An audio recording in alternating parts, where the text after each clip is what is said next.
Apakah jika ada orang berkata kasar, hatinya baik? Atau sebaliknya? Ini salah satunya. Apakah setiap orang yang baik secara tutur lisan itu baik di dalamnya? Nah, maka nanti dibahas di sini. Imam Nawawi mengatakan, bisanadin al-muttasil qala qadasallahu sirrahu mastudi'a min ghaibis sarair zahara fi syahadatiz zahir. Sebelumnya mari kita baca surah Al-Fatihah. Semoga Allah membuka pikiran dan hati. Al-Fatihah. A'udzubillahi minasy syaitonir rajim.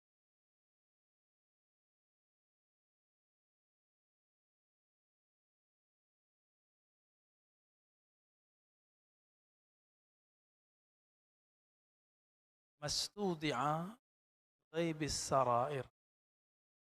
Apa saja yang simpan min ghaibis sarair, dari gaibnya sir. Maksudnya adalah apapun yang tersimpan di dalam dada yang tidak tampak, zahara, akan tampak, akan nyata, fi syahadatiz zawahir, dalam penampilan yang zahir. Penampilan di sini tidak hanya pakaian, tapi juga tutur kata, kalam. Kalau mau cek orang ini kolbunya isinya nama Allah, jika dia kaget yang keluar nama Allah atau bukan. Jika di dalamnya isinya adalah nama Allah, pasti yang keluar nama Allah. Jika di dalam yang ada adalah keluh kesah, kebencian, maka yang keluar kebencian. Ini mau ustadz mau enggak sama. Bahkan kebanyakan para ustadz karena sibuk, para dai, para muallim, sibuk mengurusi umat, lupa mengurusi kolbu. Sehingga ia tidak punya waktu bersama Allah untuk mengisi kolbunya. Akhirnya banyaklah kita lihat dai-dai emosional, dai-dai yang berbicara sebelum merenung. Contoh dalam kasus COVID hari ini, beberapa waktu yang lalu banyak ustadz-ustadz ngomong yang kena COVID munafik. Hanya munafik kena COVID. Lah imam kita ada yang kena COVID, Pak. Munafik. Lebih munafik kita kali daripada imam kita yang hafiz Quran. Ya, Bapak ini mungkin ada yang masih aman-aman aja. Lebih soleh mana imam kita yang hafiz Quran sama kita? Ya, lebih soleh beliau lah. Ya, beliau di motor khatam Quran, di mobil khatam Quran, di bus khatam Quran. Kita kali setahun juga susah. Ya. Nah, saya lagi nunggu-nunggu nih ya kabarnya. Ya, saya mendoakan kebaikan sih bagi mereka. Orang-orang yang ngomong begitu, semoga Allah kasih pelajaran aja dia. Dan itu sudah terbukti. Udah beberapa dai-dai yang ngomong begini, itu Allah kasih langsung pelajaran. Kena COVID. Ya. Ada yang mu'alaf, mohon maaf. Ini teman-teman kalau ada yang mu'alaf, jangan jadi ustadz dulu deh. Jadi santri dulu bentar. Bentar aja. Jadi santri setahun, 2 tahun, habis itu mau ceramah silakan. Ini mu'alaf seharusnya nggak dikasih panggung, Pak. Kalau di skip panggung, cukup untuk testimoni tentang kenapa dia beragama Islam. Jangan malah kemudian berfatwa. Ya. Ini menyedihkan fakta umat kita hari ini. Ya, semoga ini Allah perbaiki dan kita perbaiki. Apapun yang muncul dari tutur lidah ini, itu gambaran yang di dalam. Maka kalau sudah mulai, suami istri ngomong kebun binatang, berarti di dalamnya binatang itu, Pak. Ustadz dai khutbah udah ngomong guguk, udah ngomong aduh ya, sapi, kambing, anjing, udah ayam, keluar semua tuh kebun binatang ya. Saya khawatir sifat kebinatangan itu belum terpisah dari dalam dirinya. Belum bisa dia mengendalikannya. Maka Imam Al-Ghazali mengatakan orang begini wajib berguru lagi. Bukan malah menggurui orang. Tapi hijabnya tirai penghalang seorang yang alim, ustadz, itu ilmunya. Dia merasa sudah berilmu, nggak mau ngaji lagi. Bukankah di atas langit ada langit? Itu jadi buah bibir, tapi buktinya nggak ngaji-ngaji tuh.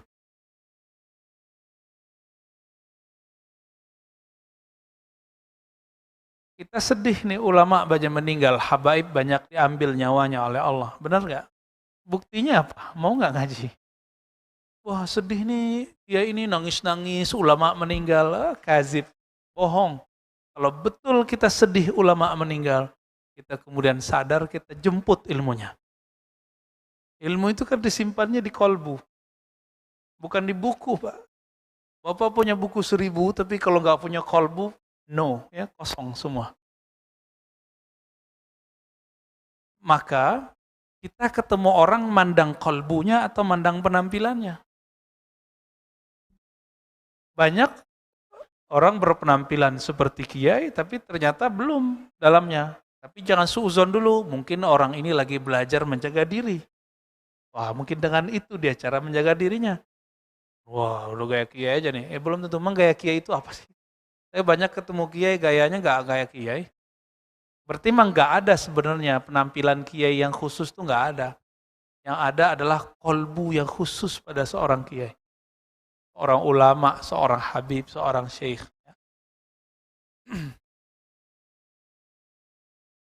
Orang di dalam kolbunya penuh kebencian, maka kalimat yang keluar apa? Benci, nyerang orang terus.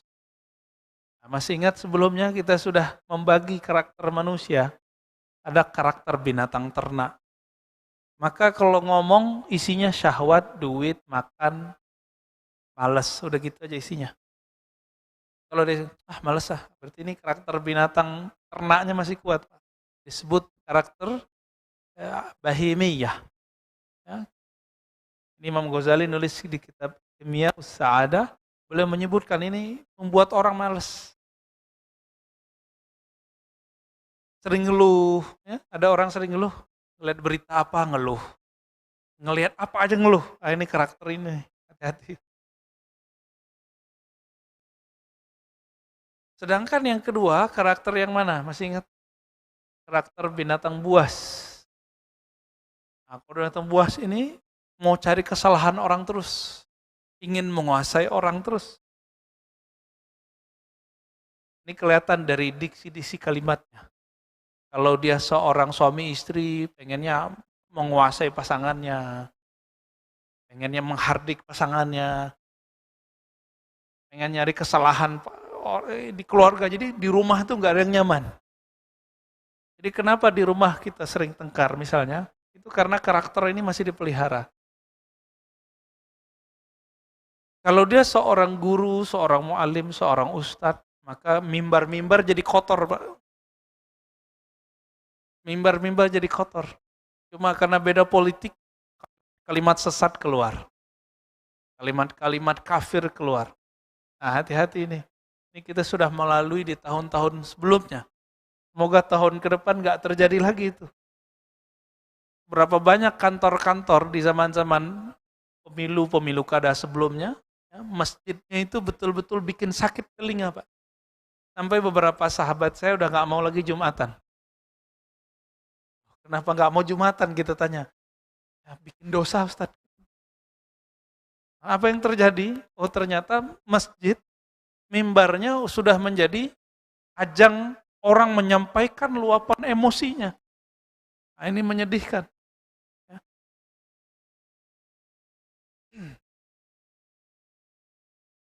Di dalam Al-Quran kita masih ingat, surah Al-Fat ayat 29, ciri-ciri orang beriman itu, simahum fi wujuhihim min atharis sujud. Tanda keimanan mereka itu adalah ada bekas sujud di wajahnya. Wajah itu bahasa Arab, bisa artinya wajah ini, bisa artinya sesuatu yang menghadap kepada manusia. Atau yang menghadap kepada Allah. Maka kita menyebut wajah itu wajahiyah lilladzi fataras samawati wal ard. Aku hadapkan wajahku kepada pencipta langit dan bumi. Wajah juga berarti Ada wajah zahir, ada wajah batin. Wajah zahir menghadap makhluk, tapi wajah batin menghadap Khalik. Kalau wajah batinnya menghadap Khalik, pasti kalimat-kalimat yang keluar adalah nama-nama indah dari Sang Khalik. Inilah yang disebut man ahsaha dakhalal jannah. Allah punya 99 nama. Siapa yang ahsaha, mengulang-ulangnya, merenunginya, memasukkannya ke dalam kalbunya, pasti itu yang keluar. Maka tidak mungkin kendi, gelas, teko yang berisi hitam, kopi, keluarnya susu. Tidak mungkin. Kecuali kopi susu, gado-gado lagi. Isinya air mineral, putih bening, pasti keluar bening. Jadi kita nggak usah kemudian menilai orang, cukup kita nilai diri kita sendiri. Saya kalau dengerin khutbah itu kadang ngeri-ngeri sedap. Ngeri khutbah. Nah, saya juga dalam sebulan itu mungkin ada 2 kali itu nggak khutbah. Cuma pengen dengerin khutbah. Kita pengen belajar juga gimana sih menjadi pendengar yang baik. Biasanya didengerin orang mulu. Kita serem juga, Pak. Itu di mimbar itu ada setan juga.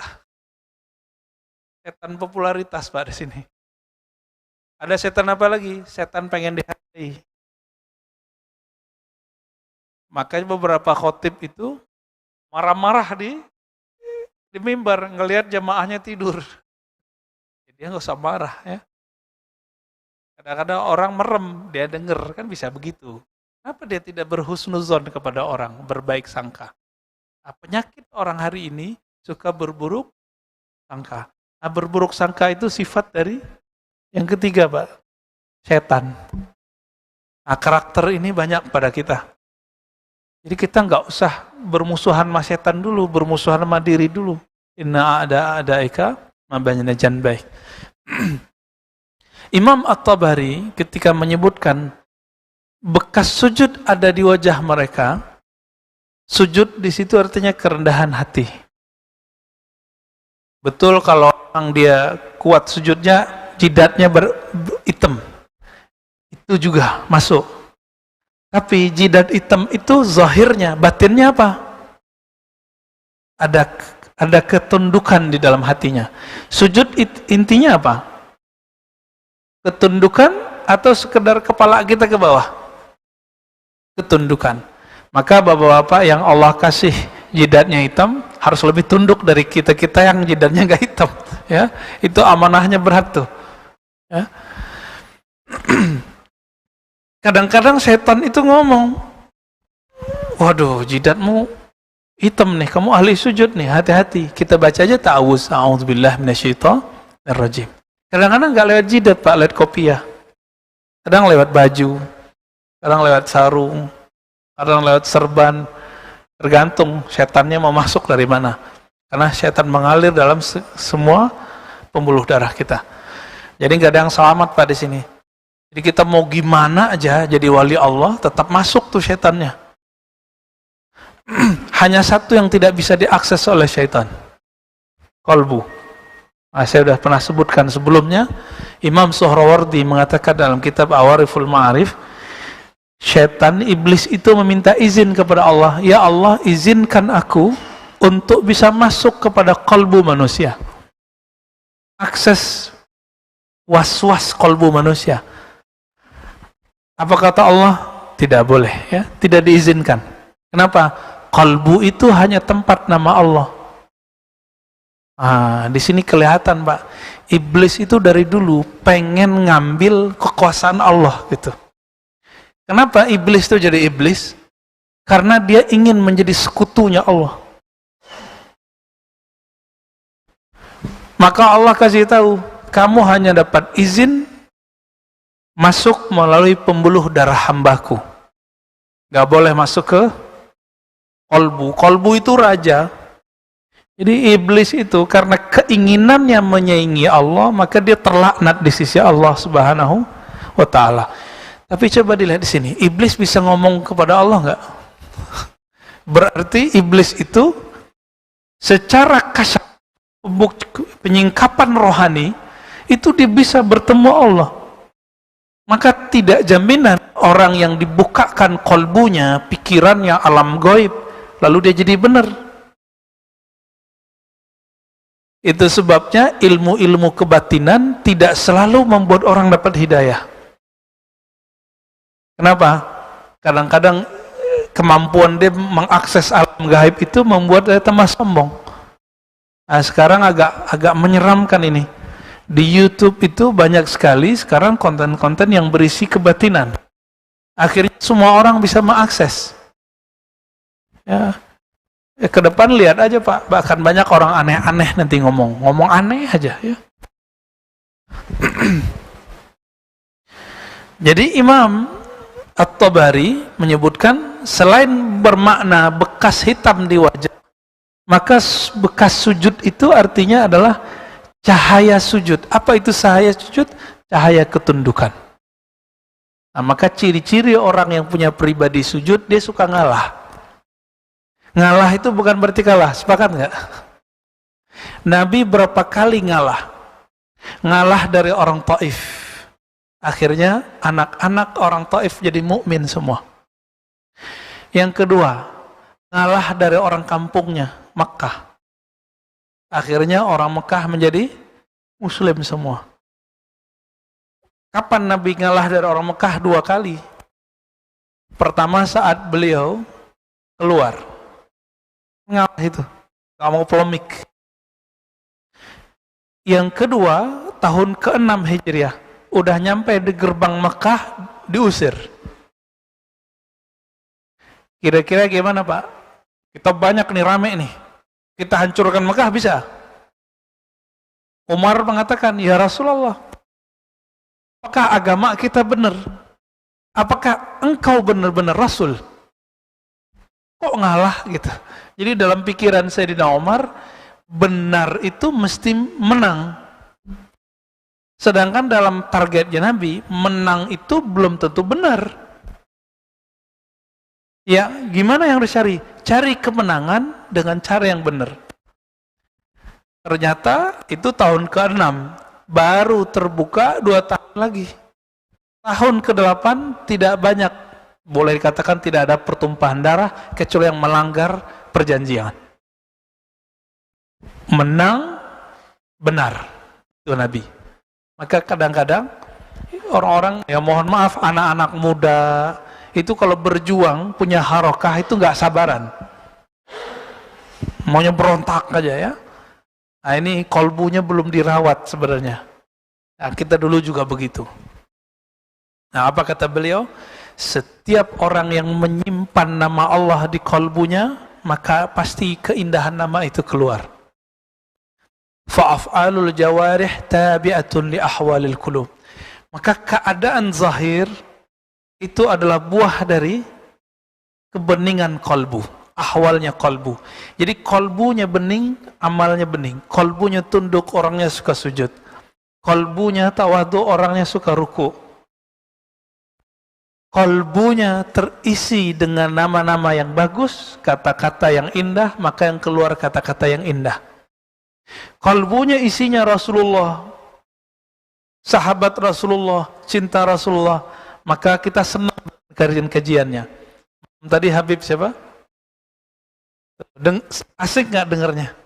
Kenapa? Karena kalbunya terisi cinta Rasulullah Sallallahu Alaihi Wasallam. Oleh karena itu, bahasa Allah, ilmu ini ilmu kalbu. Maka dia tidak bisa dengan membaca buku terjemahan. Falazimu ahlal qulub. Maka ambillah ilmu ini dari ahli kalbu.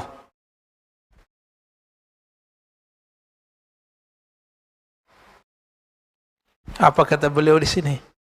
Orang yang di dalam kalbunya ada kejahilan kepada Allah, maka ketika dia berkata-kata, ketika dia berbuat, pasti ujungnya jahiliyah.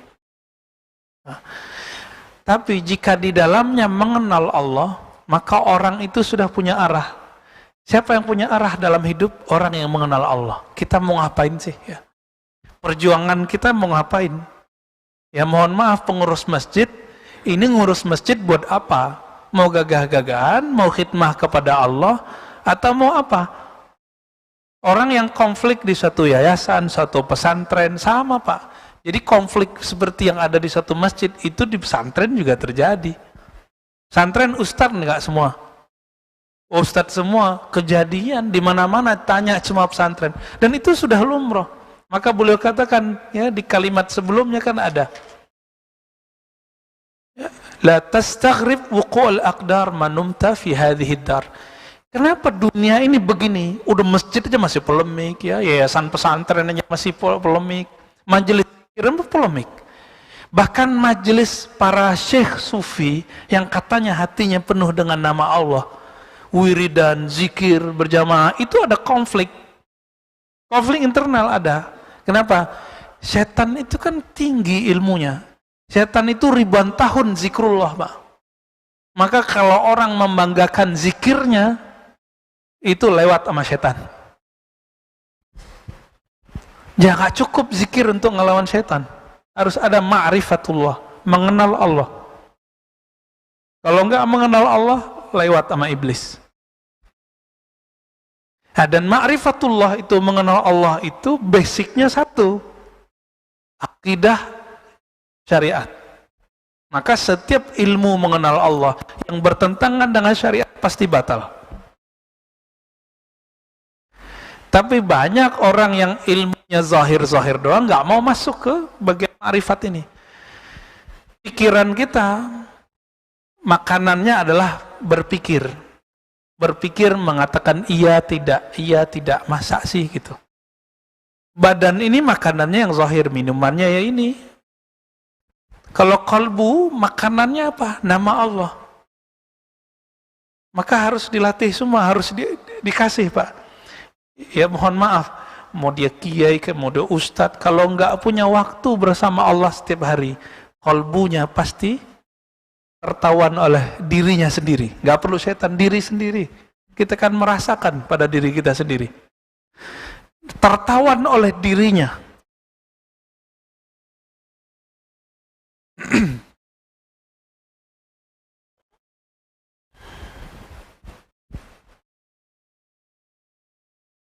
Maka orang-orang yang merasakan hal seperti itu, langkahnya cuma satu. Labudda ayyakuna lahu mursyidun yursyiduhu, murabbin yurabbih. Ya, dia mesti punya guru, pembimbing yang bisa membimbingnya. Kita sholat fisik aja ada gurunya, masa sholat rohani gak ada gurunya? Sujud secara fisik diajarin gak sama guru kita? Tapi sujud secara rohani udah diajarin belum? Kan belum. Kenapa? Inti dari sujud itu adalah mengenal Allah, bukan hanya zikir Pak. Nah, inilah rahasianya ketika disebut kenapa kita kalau sujud ruku baca subhana rabbil azim atau subhana rabbil a'la atau subhanakallahumma wa bihamdika. Ternyata ketika Nabi naik ke arah sana, sebelum naik Nabi melewati langit pertama, langit kedua, ketiga, keempat sampai ketujuh. Apa kata beliau? Yang saya dengar malaikat, ada satu malaikat, dia kalau berzikir subhanal aliyil a'la, subhana rabbiyal a'la, subhanak haitsu kunta, subhanaka haitsu kunta, subhanak. Isinya para malaikat itu subhanallah, subhanallah, subhanallah. Ketika kita sholat baca subhanallah, subhana rabbil azim, subhana rabbil a'la, itu udah sama kayak ibadah seluruh malaikat yang ada di langit sana Pak.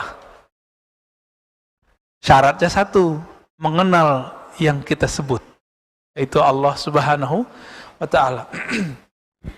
Malaikat itu dari awal dicipta bacanya satu aja, subhana rabbil a'la wa bihamdi, subhana rabbil azim wa bihamdi.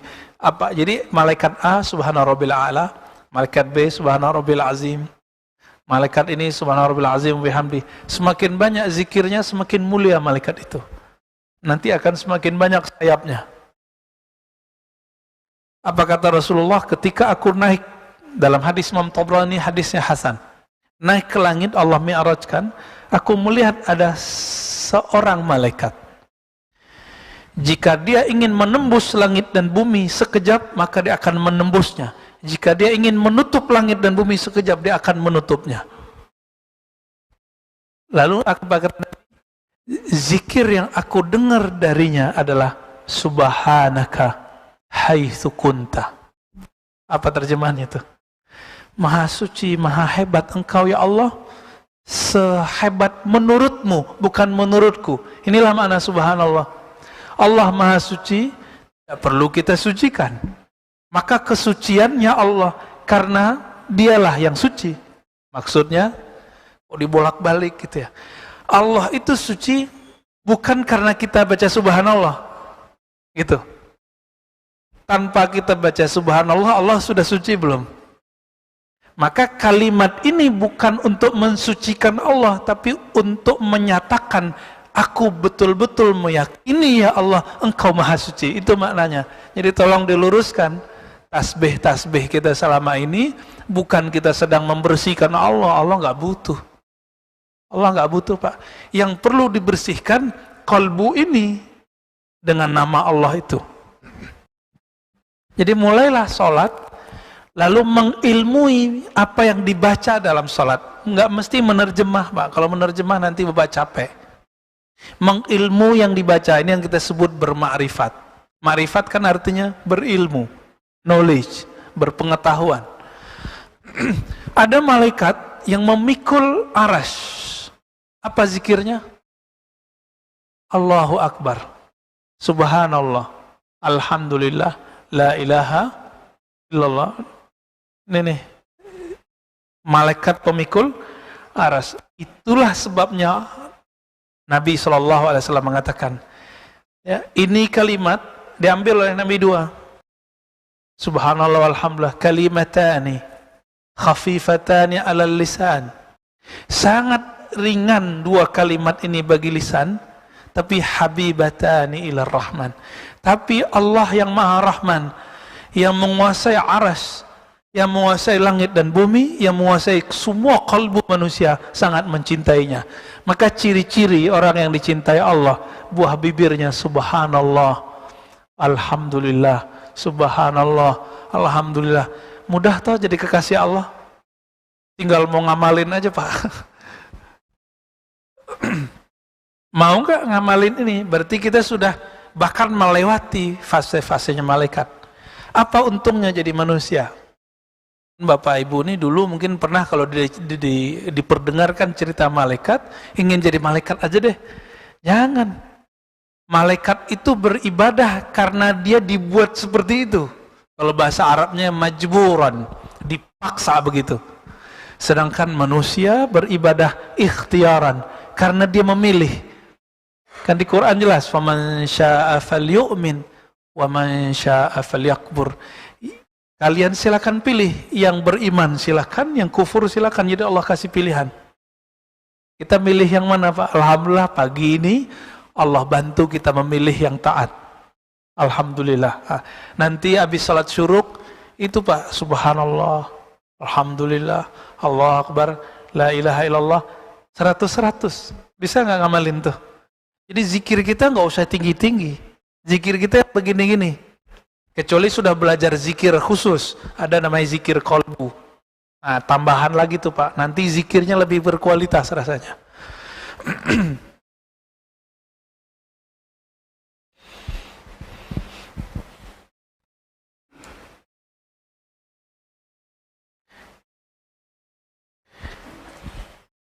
Jika di dunia itu banyak orang-orang yang mengejar dunia, tapi sebelum mereka mengejar dunia, ada yang minta doa dulu kepada ahli kolbu, benar nggak? Orang, ini saya pernah cerita juga, sebelum nyalon jadi anggota DPR, datang ke siapa? Ke kiai nggak? Si kiainya nggak suka dunia. Udah jadi gubernur dia, udah jadi anggota DPR, nanti minta doa lagi supaya posisinya aman. Mintanya ke siapa? Nah, maka ini pejabat-pejabat, artis-artis, pedagang-pedagang, pengusaha-pengusaha, kata Imam Sya'rani, dan itu terbukti sampai hari ini. Jika ia mendekati orang alim, ahli zikir, ahli kolbu, niatnya bukanlah ingin mengenal Allah kebanyakan, tapi ingin mempertahankan posisinya di dunia. Kenapa? Di kolbunya hanya ada ma'rifatud dunia, mengenal dunia, cinta dunia. Tapi dia mintanya kepada, ini plus juga Pak, masih syukur dia minta kepada wali Allah, coba mintanya ke dukun. Ini kejadian kan, artis-artis punya guru spiritual yang barusan meninggal ini, ritualnya pakai apa tuh, narkoba ya. Ini narkoba kok bisa tembus ke Masjidil Haram, jadi pergi umroh, dia nyabu Pak di sono, nggak tahu pakai sabu atau apa di sono ya. Kok bisa? Kalau dia nggak bekerja sama dengan jin, nggak mungkin. Jadi udah jadi hambanya jin.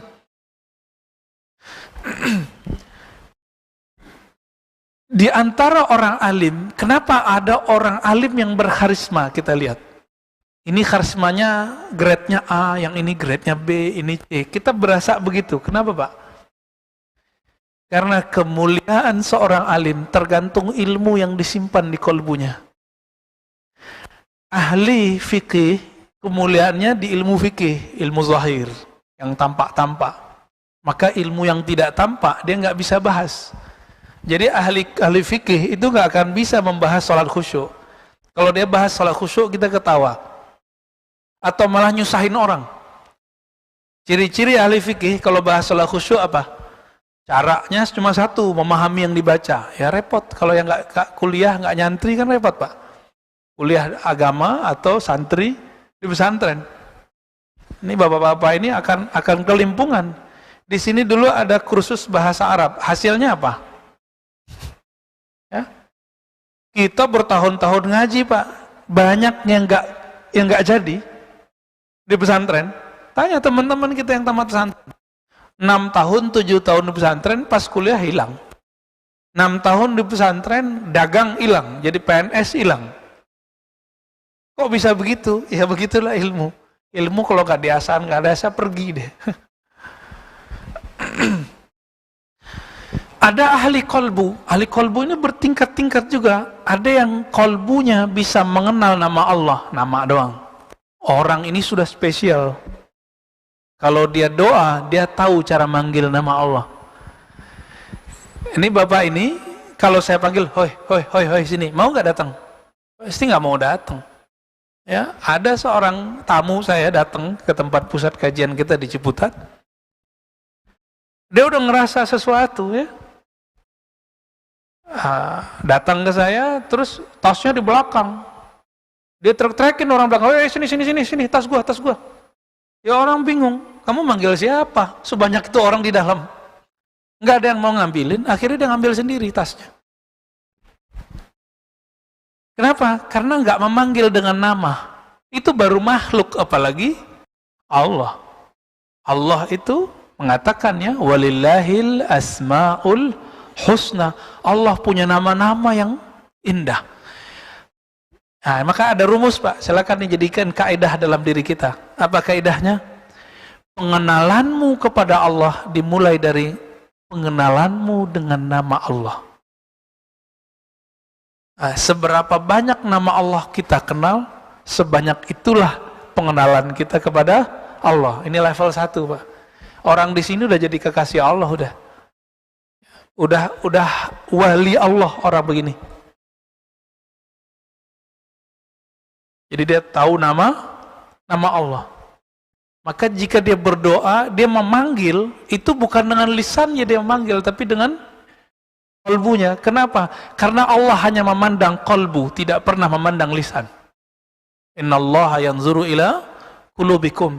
Maka orang ini sibuk mengisi kolbunya, bukan mengisi lisannya. Maka Allah, coba orientasi kajian kita sekarang, orientasi mewarnai kolbu, mengisi kolbu. Kenapa? Yang dipandang cuma kolbu. Yanzuru ila qulubikum, udah jelas itu dalam hadis yang sahih. Allah cuma pandang kolbu. Maka jangan berpakaian, berpenampilan, kecuali niatnya untuk menjaga kolbu. Nah ini kan berat nih, pakai gamis kayak saya ini misalnya, ngerasa diri suci kan repot. Padahal pakaian begini ya orang-orang nggak bener juga di Arab pakai baju begini, Pak. Tapi karena saya punya memori, guru saya waktu ngajar dulu bajunya begini. Maka setiap kali pakai baju ini ingat guru gitu, Pak. Kalau ingat guru, ingat ilmunya. Disebutlah ini rabitah. Ya. Ingat ikatan kolbu dengan guru. Ini sederhananya begini. Biasanya yang begini perempuan, Pak, istri, ya, perempuan secara umum. Perempuan tuh paling ingat simbol. Dikasih hadiah, dikasih baju, dikasih cincin, dikasih, ya, begitulah dia ingat terus. Maka bapak ini bisa jadi lupa kapan istrinya lahir, kapan anaknya lahir, ya enggak? Lupa enggak? Kalau istri mungkin enggak lupa, anak yang lupa. Sering lupa, ya kan? Karena kita suka melupakan memori, sedangkan bagi perempuan itu penting. Kenapa? Perempuan diberi Allah kelembutan hati, maka ciri-ciri orang yang lembut itu suka mengingat, Pak. Kalau diangkat gimana nih? Ciri-ciri orang yang kalbunya lembut, dia suka mengingat nama Allah Subhanahu wa Ta'ala. Karena yang paling baik kepada kita Allah, bukan pasangan, Pak. Yang nggak pernah khianat sama kita ya cuma Allah. Kalau pasangan mungkin pernah khianat, kita pernah khianat, kita pernah rusak, tapi Allah tidak pernah mengkhianati hambanya. Yang ada cuma hamba mengkhianati Allah SWT. Kita lagi sholat aja udah khianat, ya mohon maaf, Pak. Kepala nih sujud, hatinya sujud nggak? Kalau nggak khianat sudah itu. Kepalanya ruku itu adalah ta'zim, menghabiskan ego, menghormati, respect kepada Allah Subhanahu wa Ta'ala. Tapi kalbunya kok enggak? Banyak orang sujud merasa sujudnya paling bagus, samping kiri kanannya enggak bagus. Nah, kan udah kenal lagi tuh. Ada setan sholat, ada. Kita udah masuk sholat, dia masuk.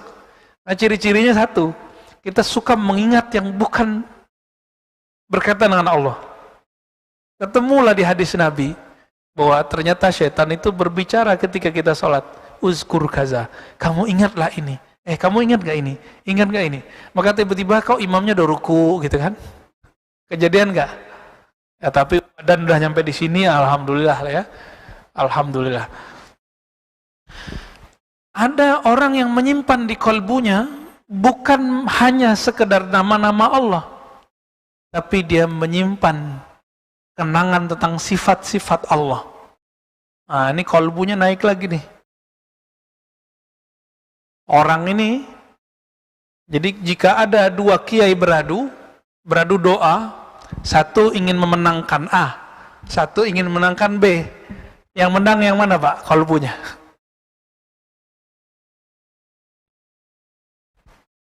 Yang sudah sampai mengenal sifat Allah.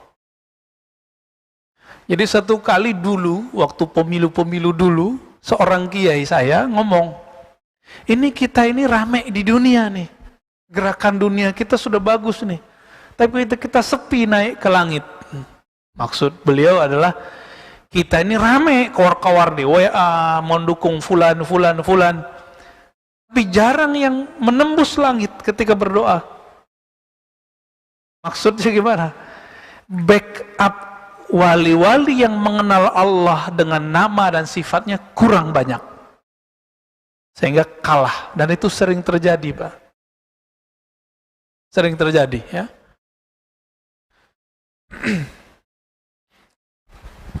Di antara wali-wali itu, ada yang paling tinggi. Jika di masa kenabian, nabilah orangnya. Jika setelah masa kenabian, maka wali yang disebut Al-Ghaus, Al-Qutub Al-Ghaus, yang mana suatu wilayah akan diberi hujan karena doanya. Bala diangkat, nggak diangkat, kalau diangkat tangan, Pak. Berarti sekarang beliau belum ngangkat tangannya. Corona masih ada kan? Benar nggak? Imam kita kena, Pak, kurang yakin apa lagi? Cuma jangan terlalu horor, jangan terlalu sering-sering nonton berita. Saya sarankan cukup seperlunya aja, Pak. Kalau perlu nggak usah nonton, kita sama-sama tahu aja lah. Ya, ya sama-sama tahu aja. Kalau emang COVID ada kok, bahkan bermutasi cepat sekali. Dia flu, tapi lebih ganas kira-kira begitu. Kalau Donald Trump bilangnya apa? Flu Wuhan ya. Sekarang udah pindah dia, Pak. Udah dipecat deh oleh masyarakatnya sendiri. Itu kejadiannya Amerika kan lucu, Pak. Negara demokrasi katanya ya, tapi anarkis. Benar nggak? Ini kan kasihan juga kita. Ini resiko demokrasi, tapi demokrasi gitu-gitu aja. Jarang terjadi penggulingan, itu jarang. Kembali ke teks ini. Jika ada orang, ada lagi yang lebih tinggi nih yang tadi nih.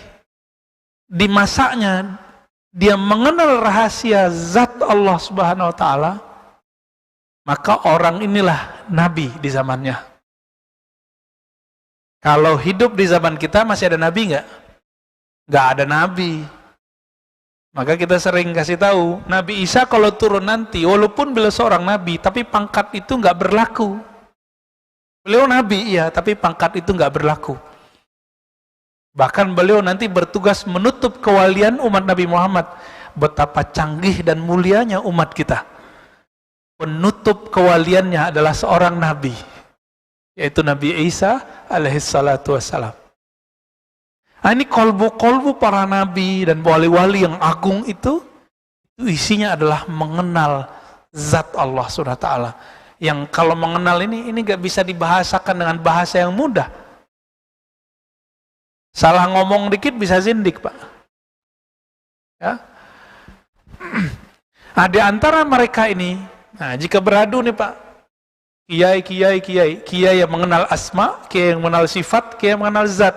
Kalau beradu doa di langit, siapa yang menang? Yang mengenal zat Allah. Ya samalah di dunia ini, orang yang megang wali kota, orang yang megang gubernur, sama yang megang presiden, mana yang menang? Kira-kira begitu, Pak. Paham di situ ya?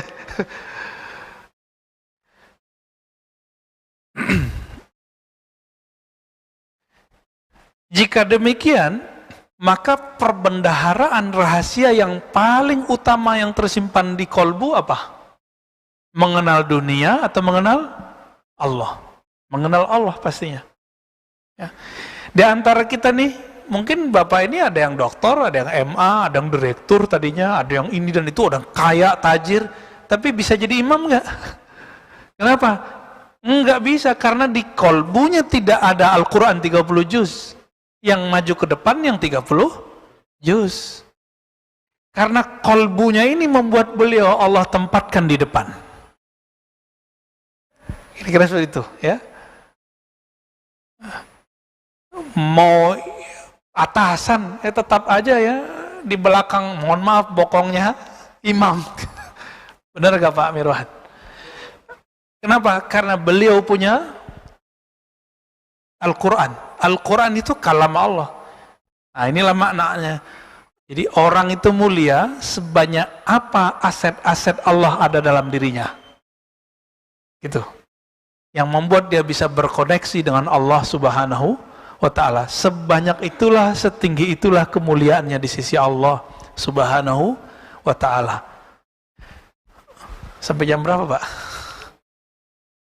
Saya udah menit. Oke, mau tanya jawab?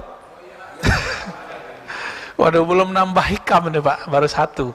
Tapi ini sudah mengena sekali, saya pun sangat terpukul dengan kalimat ini. Ya, sangat tertampar dengan kalimat ini.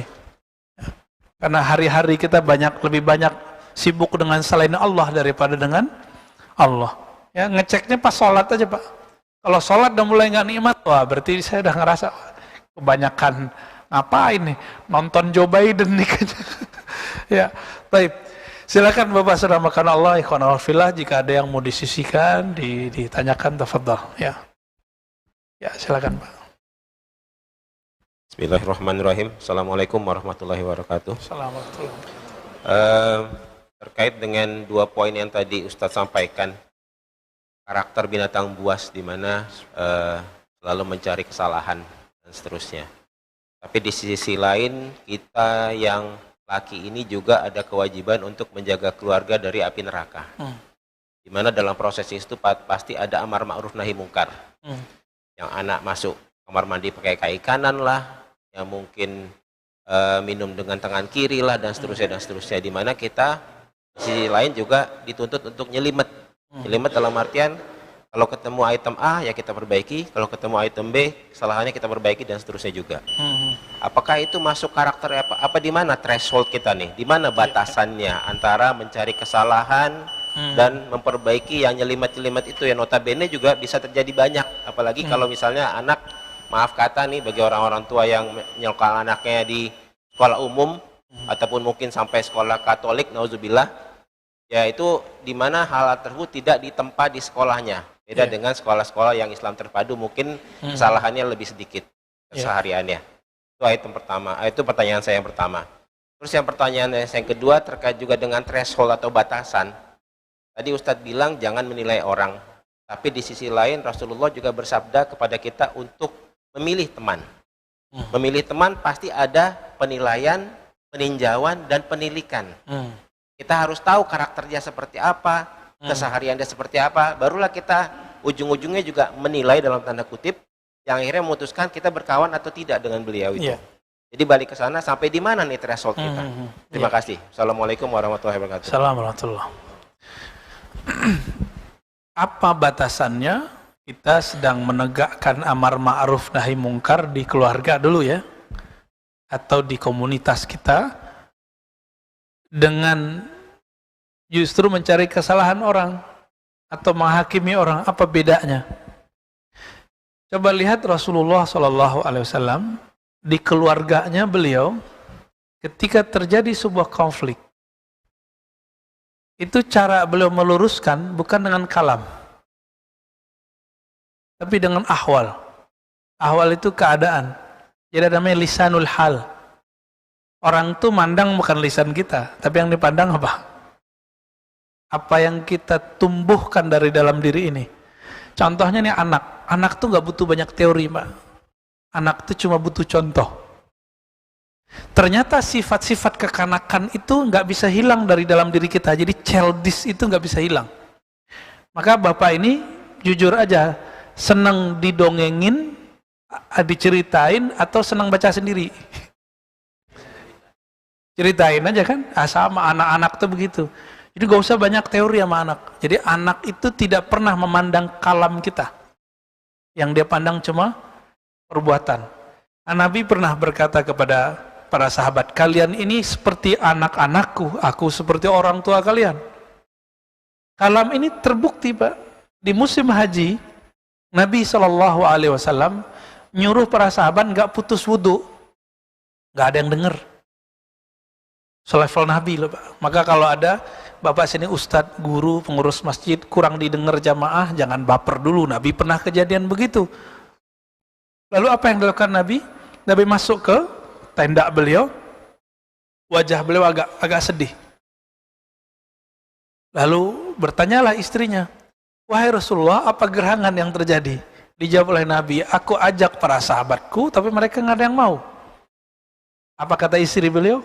Wahai Rasulullah, mereka tidak melihat kalammu, yang dilihat adalah perbuatanmu. Gak usah nyuruh anak larang ngerokok, gak usah ngerokok depan anak. Itu. Ini kan paling, ya apa istilah orang sekarang, menggelikan. Larang anak ngerokok, dia ngerokok depan anak. Nyuruh anak sholat, dia gak sholat depan anak. Nah ini jadi masalah. Jadi cukup kita sholat, anak nanti suka ngelihat. Bahkan kalau anak itu sudah cinta sama kita, dia naik-naik ke punggung, jangan dimarahin. Itu masuk itu. Kalau anak itu udah berani naik ke punggung kita ajak dia sujud bareng. Itu rohani dia ikut, Pak. Maka Nabi SAW ketika jadi imam sholat, Hasan Husain yang paling sering naik Husain. Karena Husain paling kecil. Itu Nabi biarkan, ikut sujud bahkan lama. Sampai sahabat tuh ada yang iseng-iseng kepalanya gak naik dikit ngelihat ke depan. Ngintip, lagi sujud. Di zaman itu belum ada peraturannya. Dibolehkan. Ternyata Nabi lama dinaikin oleh anaknya. Anaknya lagi pengen asik-asikan sama Rasulullah. Jadi Nabi pun masih melayani anaknya, walaupun cucunya dalam keadaan sholat. Pulang-pulang gak dijewer tuh cucunya, enggak dimarah-marahin. Kita yang begitu, saya kan begitu Pak sama anak saya dulu. Ya, berisik di masjid, ya kita terus ya, ada yang kita jewer. Dulu nggak tahu kalau digendong itu malah sunnah. Nah, jadi bapak yang punya anak, punya cucu, punya adik masih kecil, kita lagi sujud, dia naik, wah itu dapat satu sunnah tuh, yang nggak bisa dibuat-buat. Apa? Gendong anak lagi sholat tuh, seru tuh Pak. Kalau sudah begitu, setiap hari dia melihat kita sholat, jam pas azan dia dengar kita ke masjid atau kita sholat. Nanti anak tuh jadi alarm Pak. Setiap kali azan dia bilang, "Pak, azan, Pak, sholat," gitu.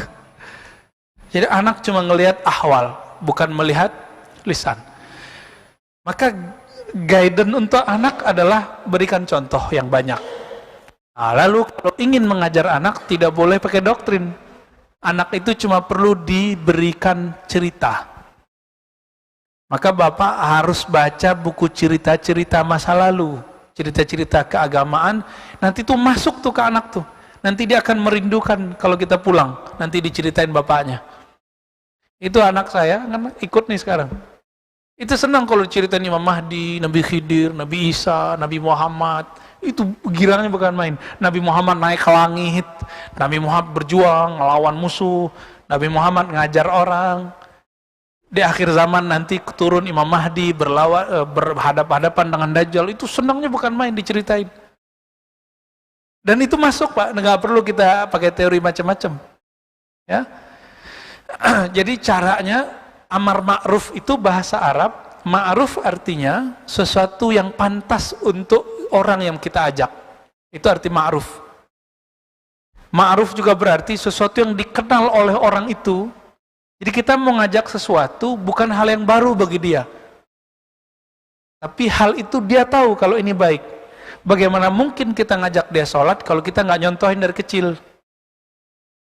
Kalau udah biasa dia ngelihat. Nanti pas gede kita ingetin, itu baru namanya ma'ruf. Sekarang kebalik. Orang mengajak ma'ruf tapi caranya mungkar. Mungkar bahasa Arab artinya sesuatu yang tidak dikenal kebaikannya. Si anak, si keluarga belum mengerti apa yang kita mengerti di sini.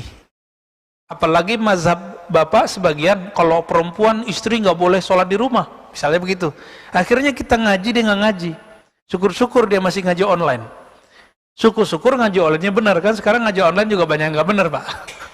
Ya, banyak perceraian terjadi, cekcok rumah tangga terjadi karena suaminya ngaji di mana, istrinya nggak boleh. Akhirnya istrinya ngaji lewat handphone. Tinggal tunggu 2 bulan, 3 bulan cekcok. Lihat aja Pak, setiap tempat, setiap masjid ini kejadian. Kita nanganin masalah ini udah capek, ya. Maka saya harap suami-suami kalau ngaji di mana ajak aja istrinya. Ustadz gak boleh perempuan sama masjid. Yang ustadz siapa? Ya, yang mengatakan gak boleh itu ustadz mana? Nabi ketika subuh hari pulang-pulang bawa Sofia, ada sahabat 2 berseberangan. Apa kata Nabi? Hei sahabatku, jangan salah paham ini Sofia. Dari mana? Dari masjid. Ini Nabi datang ke masjid berdua. Hadis Sahih Bukhari dan Muslim. Aisyah itikaf di masjid. Tapi Aisyah ketika masjid sudah rame, tempat seperti ini nggak ada. Dulu nggak ada namanya ruang khusus perempuan. Nggak pakai tirai, karena dulu kain mahal. Dulu kain mahal Pak. Sehingga sahabat itu mesti jingkrang semua. Jingkrang itu udah jadi khas. Udah jadi khas dulu. Jika ada yang di bawah mata kaki, pasti orang belagu. Orang semuanya jingkrang, kok dia di bawah raja-raja aja gitu. Ya. Akhirnya ketika masjid sudah rame di zaman Umar dan Utsman, rame, laki-laki di sebelah belakang, perempuan kepepet. Laki-laki kalau sholat, ya mohon maaf di zaman kita juga begitu. Zaman Rasul kejadian, sahabat itu ada yang badui, kalau sujud itu kan nggak ada tirai ya, ngintip yang di belakang Pak. Ada di Quran, ada di hadis. Maklum kayak anak kecil kalau sujud ngapain? Ngintip-ngintip orang kan? Nah sama, dulu para sahabat karena mereka masih kecil secara keilmuan, ngintip lagi sholat. Sampai kemudian mereka dewasa secara rohani, secara keilmuan, baru nggak ngintip lagi. Abu Hurairah diancam sama ibunya, kamu kalau tinggalkan agama Muhammad, hadis Imam Muslim, hadisnya sahih, maka saya tidak mau makan. Hari pertama bingunglah Abu Hurairah. Apakah Abu Hurairah menghardik ibunya? Enggak. Halal darahnya? Enggak. Hari kedua dia melihat ibunya sudah mulai kelaparan. Nah, ini memang karakter perempuan dari dulu begitu nih. Ya sebagian. Kalau lagi nggak seneng tuh ngancem orang lain dengan menyiksa dirinya. Ya, flying victim ya namanya. Akhirnya datanglah Abu Hurairah kepada Rasulullah, wahai Rasulullah tolong doakan ibuku, malah minta doa. Nah, ini ma'ruf namanya. Jangan ngajak yang ma'ruf dengan cara yang mungkar. Kapan kita perlu pakai lidi? Lidi itu kalau sudah sifatnya urgen. Kita udah ajak dari umur 7 tahun, umur 10 tahun belum mau, sesekali keluarin Pak lidinya. Nakut-nakutin aja. Awal-awal anak itu takut sama lidinya. Lama-lama dia takut sama yang punya lidi. Kalau udah dewasa, dia bukan hanya takut sama yang punya lidi, dia takut dengan yang menciptakan lidi dan yang punya lidi, yaitu Allah Subhanahu wa ta'ala. Itu yang disebut ma'ruf. Jadi ma'ruf itu memahamkan apa yang kita ajak, itu pertama.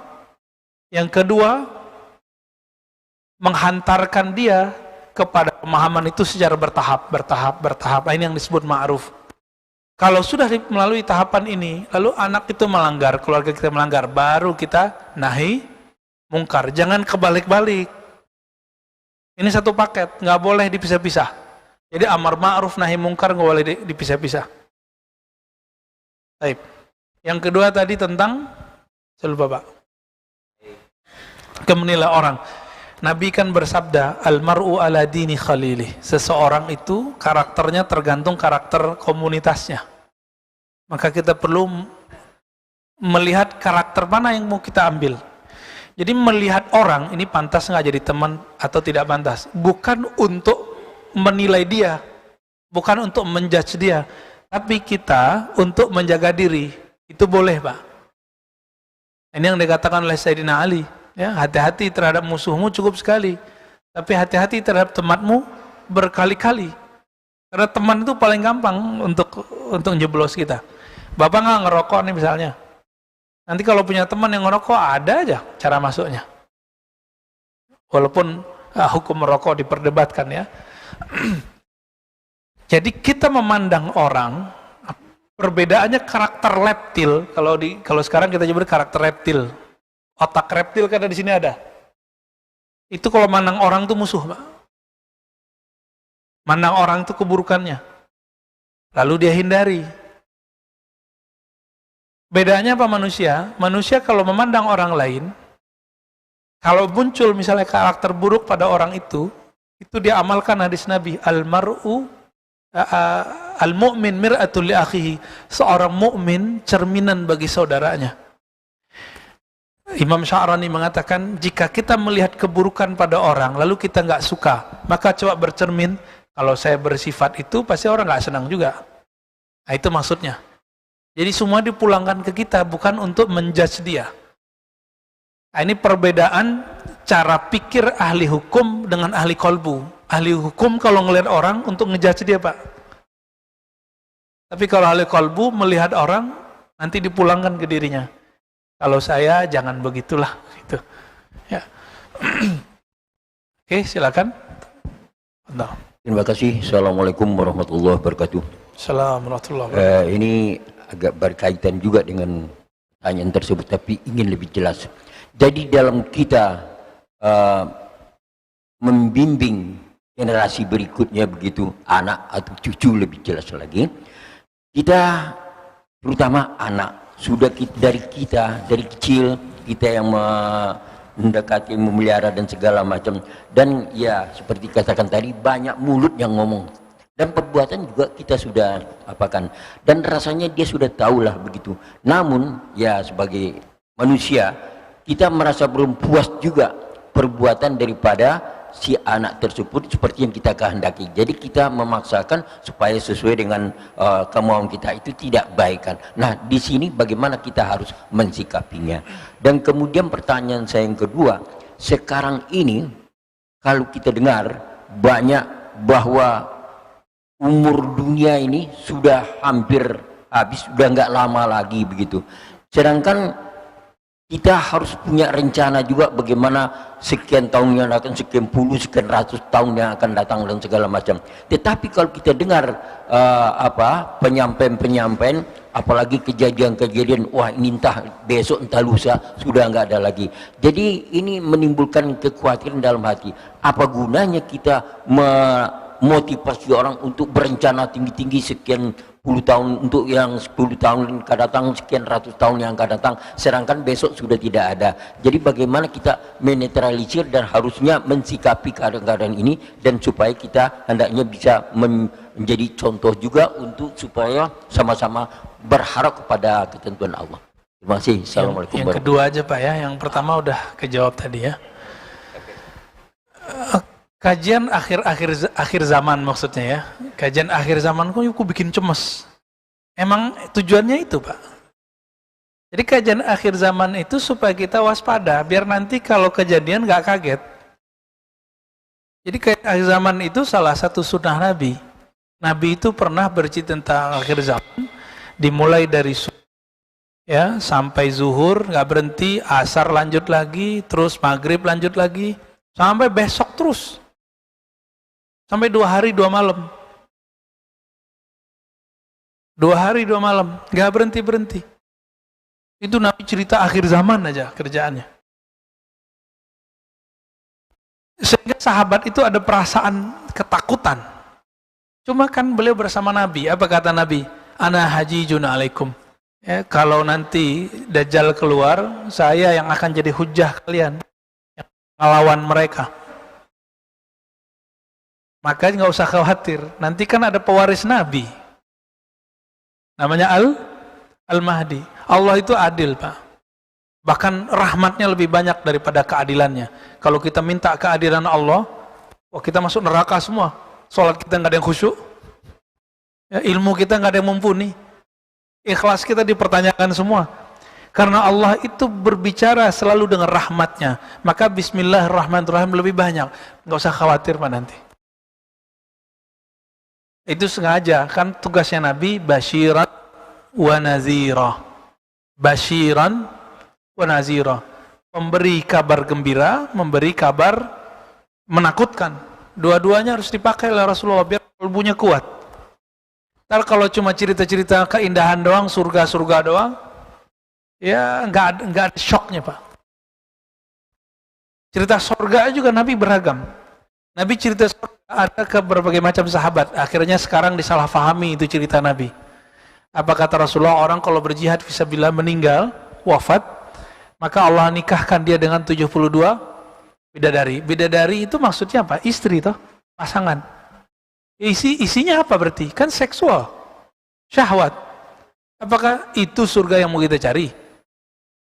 Ya gitu mending di dunia aja Pak. Nah ini salah orientasi orang berjuang. Jadi dia berjuang pengen melampiaskan syahwatnya nanti di surga. Ini nggak benar ini, kajian-kajian akhir zaman begini nggak benar. Kajian kita akhir zaman, jihad-jihad kita bukan untuk surga seksual. Bukan surga syahwat doang. Tubuh ini butuh, betul, butuh syahwat. Kalbu kita nggak butuh itu, apalagi ruh kita nggak butuh itu. Maka kajian-kajian surga itu jangan terpaku pada hal tadi, perjuangan-perjuangan itu.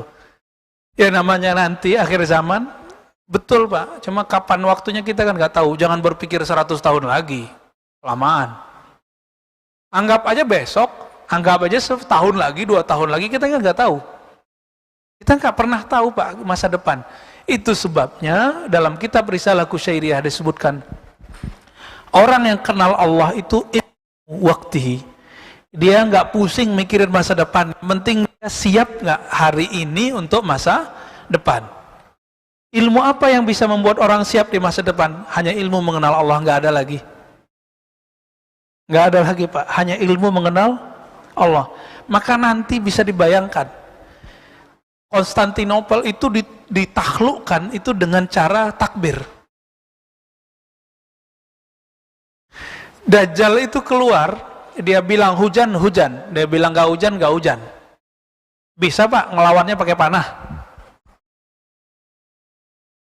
Bisa ngelawannya pakai push up, pakai pistol, gak bisa. Udah gak ada pistol nanti tuh. Senapan udah gak ada ntar tuh. Lalu pakai apa ngelawan Dajjal itu? Dajjal itu misinya cuma satu, membuat orang musyrik. Lawan musyrik apa? Ilmu tauhid. Ilmu tauhid caranya cuma ma'rifatullah, mengenal Allah sekuat-kuatnya. Ini baru COVID aja udah ketakutan. Kita nggak takabur, nggak boleh takabur, tapi jangan ketakutan juga gitu. Ini virus ketakutannya lebih berbahaya daripada COVID, ya kan? Lebih berbahaya. Nanti lihat aja Pak, ke depan akan ada penyakit baru yang tumbuh di masyarakat, penyakit takut yang berlebihan. Coba aja lihat nanti kita tunggu masanya, ya. Maka kalau nggak punya nih nur di dalam kolbunya, nur nama Allah, ya salam, ya lewat kita. Jadi nggak usah terlalu khawatir Pak. Bapak belajar ilmu mengenal Allah, latihan zikir, praktek setiap hari. Ini yang dilatihkan. Kalau umur Bapak panjang, mungkin jadi pengikutnya Al-Mahdi. Tapi kalau Bapak rajin sholat, rajin baca Quran, di kolbunya nggak ada mengenal Allah, nanti salah orientasi. Benerlah kata Nabi. Nanti di akhir zaman akan muncul ya orang-orang yang baca Qurannya itu Masya Allah ya. Tapi bacaan Qurannya nggak tembus sampai ke leher aja, nggak tembus apalagi ke kolbunya. Orang ini orang simbol, jadi sibuk dengan simbol-simbol agama. Jadi nanti tentara Dajjal yang paling dahsyat itu pakaian agaknya sama kayak orang-orang soleh. Tapi dia mau bunuh orang-orang yang dianggap berbeda faham sama dia. Beda faham politik sama dia, beda faham agama sama dia. Disembelih nanti sama mereka Pak. Jadi kita mesti punya jalan ini. Nggak cukup dengan cuma ngaji-ngaji atau zikir-zikir doang. Harus mengenal Allah Subhanahu wa Ta'ala. Jadi jangan senang dulu sama tahajud kita Pak. Orang-orang yang bunuh Sayyidina Ali itu suka tahajud, tapi dia tidak punya pengenalan Allah dalam dirinya. Sehingga semakin dia merasa soleh, semakin dia merasa benar. Nah, ini ciri-ciri setan yang ada di dalam dirinya. Setan itu bertahun-tahun, ribuan tahun ibadah di surga, sehingga dia merasa benar. Maka hari ini siapakah pewaris setan? Yang dia jika dengan banyak amalnya, bertambah riadohnya, latihan-latihan zikirnya, dia bertambah paling benar. Hati-hati Pak di situ. Ya, yang kita sudah melihat setiap tahun ini dimainin sama setan bertubuh manusia. Setan kan ada yang manusia, ada jin, benar nggak? Nah, ini banyak Pak, banyak. Ya, banyak yang ngomong di mimbar juga banyak. Jangan-jangan saya juga masuk. Kita hati-hati di situ. Maka kita bertawus, muhasabah tiap hari. Itu Pak ya. Masih ada? Pak Mirwan. Afwan Habib, ada pertanyaan dari YouTube. Oke. Assalamualaikum warahmatullahi wabarakatuh. Assalamualaikum. Buya izin bertanya, bagaimana cara mengenal Allah di dalam salat kita dan memaknai ihsan di setiap ibadah-ibadah kita dan zikir-zikir kita agar semua ibadah dan zikir kita membekas? Panjang sekali nih. 12 pertemuan nih. Cara ringkas mengenal Allah. Itu aja ya. Ternyata cara ringkas mengenal Allah itu sudah dititipkan ilmunya dalam doa iftitah. Wajjahtu wajhiya lilladzi fataras samawati wal ard. Aku hadapkan wajahku kepada pencipta langit dan bumi. Tubuh kita ini dari bumi. Sedangkan roh kita ini satu jenis, bahkan lebih mulia jenisnya daripada malaikat yang mereka ada di langit. Roh-roh para nabi ketika nabi naik ke atas, itu kan di mana? Ada di langit gak? Ada di langit Pak. Bahkan lebih tinggi lagi, jadi mereka bebas mau kemana aja. Maka roh ini dari sisi Allah, sedangkan tubuh ini dari tanah. Ketika kita sholat, kita pulangkan semua itu kepada asalnya. Pulangkan tubuh kepada tanah, berarti kita hina. Kembalikan roh hanya kepada Allah. Nah itulah innalillahi wa inna ilaihi raji'un ketika dia orang itu belum mati. Ini yang disebut mutu qablaan tamutu, mati sebelum mati. Jadi cara ringkas mengenal Allah, matikan diri sebelum itu caranya yang tadi. Ya, wallahu taala alam. Ini pengennya ringkas ya. Kalau pengen yang ribet ada lagi. Ada tahapannya, fadal. Ya. Buya, masih ada pertanyaan dari YouTube. Assalamualaikum Buya. Assalamualaikum. Izin bertanya, apakah rasa resah dan gelisah bisa jadi karena gangguan jin? Enggak. Ini mohon maaf ya Bapak-bapak yang suka ruqyah. Ruqyah itu sekarang banyak yang sudah terjebak kepada praktek kebatinan. Bukan ngikutin sunnah Nabi lagi. Rasa resah itu sebabnya cuma satu. Surat Ar-Ra'd ayat 28. Ketahuilah hanya dengan menyebut nama Allah, qalbu menjadi damai, tenang. Maka dibalik, ketahuilah qalbu menjadi resah, gelisah jika tidak menyebut nama Allah. Biasanya nanya lagi tuh orang, Ustadz saya sudah zikir, saya sudah nyebut nama Allah. Kan sudah. Nyebut nama Allah nggak ada kata sudahnya. Ya. Al-Ahzab, ya lazina amanu zkurullaha zikran katsira. Wahai orang beriman, sebut nama Allah sebanyak-banyaknya. Maka kebahagiaan orang di dunia, ketenangan jiwa orang di dunia, itu tergantung berapa nama Allah yang dia simpan di kolbunya. Berapa time, berapa lama dia menyebut nama Allah dalam jiwanya. Jadi bukan karena jin. Jangan buruk sangka, nanti jadi penyakit jiwa. Ya. Jadi orang-orang yang suka berprasangka kepada jin jadi bingung, kok nyala-nyalain gua? Ya. Nanti jadi gila-gila separuh Pak, khawatir. Kalau datang ke dokter psikiater dibilang, wah ini punya masalah kejiwaan, ini kan bahaya. Nah, isi saja dengan nama Allah. Kalau belum tahu tekniknya, cari ahlinya. Ini kesalahan kita cuma satu aja, sakit fisik datang ke dokter fisik, giliran sakit kolbu nggak mau datang ke dokter kolbu. Atau bingung kali ya, bingung. Ini banyak di ustadz-ustadz yang mana nih? Jangan-jangan ustadznya juga bermasalah kolbunya. Ya semua kolbu kita bermasalah. Ngerti nggak cara menyelesaikan masalah? Nah, carilah guru ustadz bukan yang suci, tapi yang bisa menyelesaikan masalah itu. Gitu. Dia tahu tekniknya. Ada lagi? Cukup. Terakhir ya. Assalamualaikum warahmatullahi wabarakatuh. Assalamualaikum. Tadi ma'ruf artinya mengingatkan ya Ustaz ya? Bukan ma'ruf amin Pak ya? Itu dia saya mau tanya. Saya mau tanya mau mengingatkan ma'ruf amin tapi ya susah masih ini.